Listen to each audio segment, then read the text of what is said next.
Olá, pessoal! Tudo bem com vocês? Espero que sim!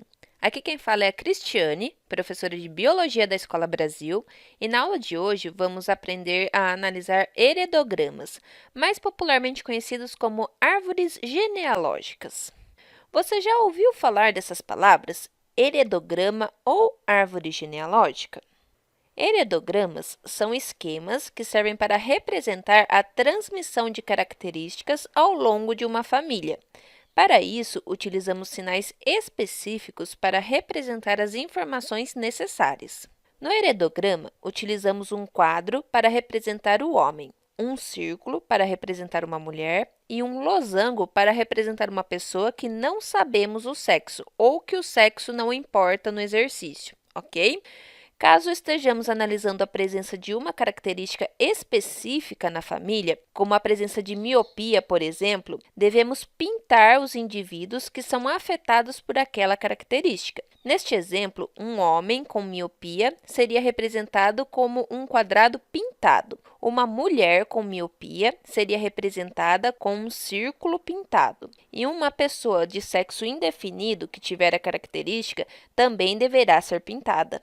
Caso você veja em um heredograma um círculo com uma bolinha no meio, isso significa que a mulher é portadora de um caráter recessivo ligado ao cromossomo X. Por exemplo, se estivermos analisando a presença de daltonismo em uma família e uma das mulheres tiver o alelo recessivo para daltonismo, mas não for daltônica, representaremos ela desta forma em um heredograma, ok?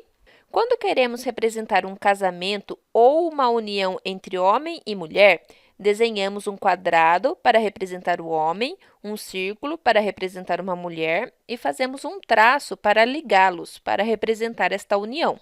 Caso esta união seja consanguínea, ou seja, ocorra entre indivíduos aparentados como primos ou irmãos, representamos a união com dois traços. As próximas gerações da família são representadas nas linhas abaixo. Por exemplo, se este casal tiver uma filha, faremos um traço até a linha de baixo e faremos um círculo para representar a filha. Caso esta família tenha mais um filho, basta adicioná-lo na linha de baixo, ao lado da irmã.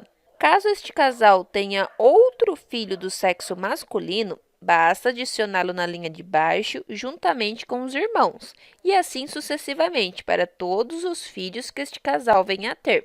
Caso não saibamos o nome dos indivíduos ou esta informação não seja necessária, podemos numerar os indivíduos para ficar mais fácil de nos referirmos a eles.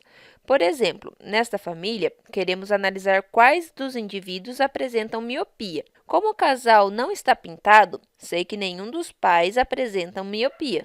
O filho número 1 do casal é do sexo masculino e não é afetado pela característica, pois ele não está pintado. O filho número 2 deste casal é do sexo feminino e também não apresenta miopia, pois também não está pintado. Já o filho número 3 é do sexo masculino e apresenta sim miopia, pois ele está pintado. Se um casal tiver filhos gêmeos bivitelinos, ou seja, que não são idênticos, representamos os filhos com traços inclinados, como você está vendo nesta imagem. Se um casal tiver filhos gêmeos univitelinos, ou seja, filhos idênticos, representamos da mesma forma que o anterior, mas passamos um traço entre os filhos, como você está vendo nesta imagem.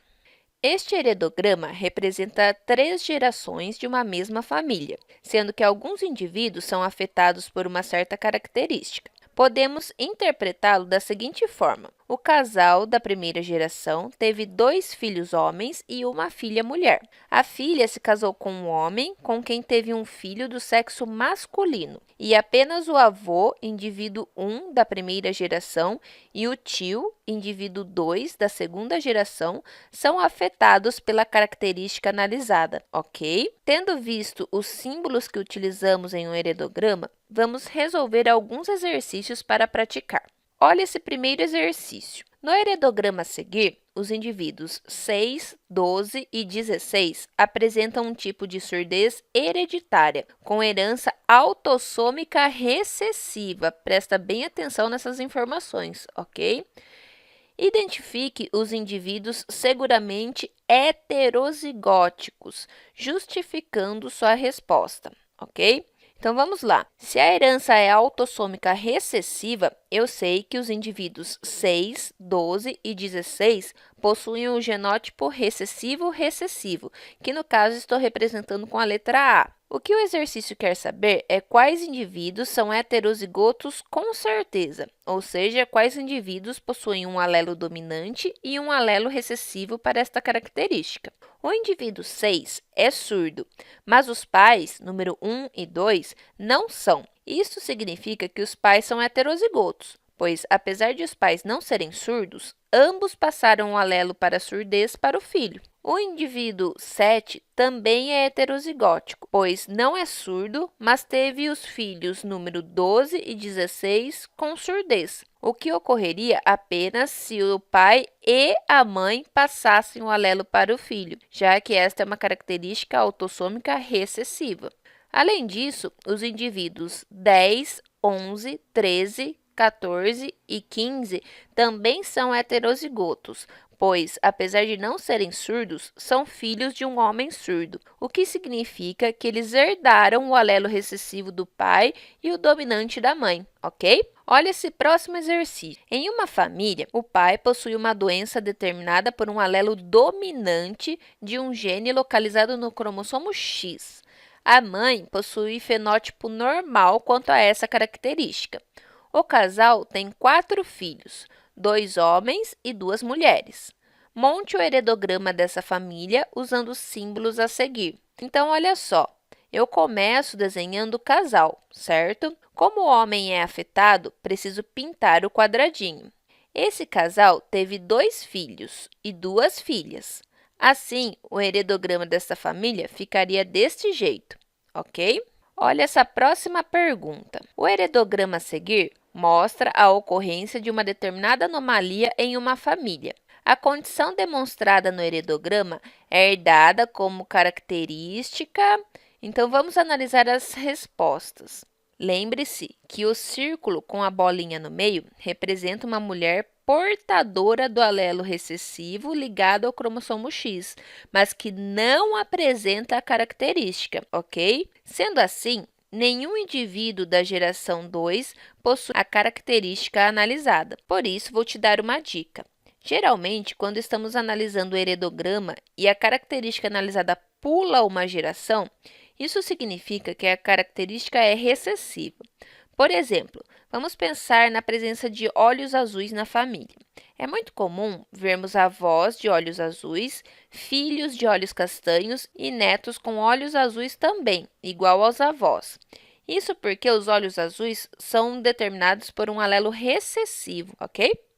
Então, voltando para o exercício, eu já posso excluir as alternativas A e E, pois elas dizem que o alelo é dominante e a gente já sabe que não é dominante, ok?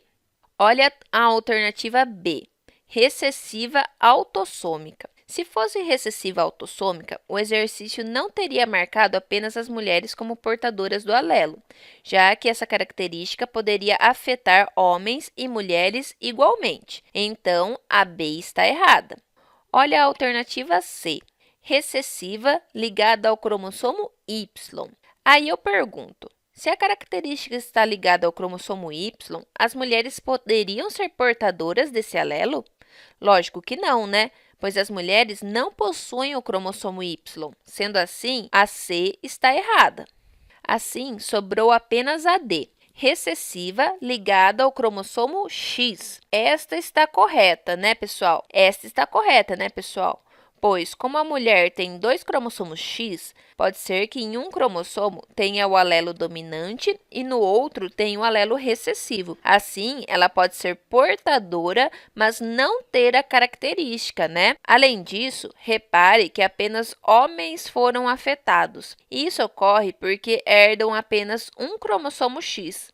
Sendo assim, caso eles herdem o alelo recessivo da mãe, teriam a característica com certeza, né? Bom, pessoal, então por hoje é só. Espero ter ajudado. Participe do plantão de biologia na quinta-feira para ver novamente a explicação, ver a resolução destes e dos demais exercícios do roteiro de atividades, bem como para tirar suas dúvidas, ok? Caso queira, pode me enviar sua dúvida por WhatsApp também, tudo bem? Muito obrigada por ter assistido e tchau, tchau!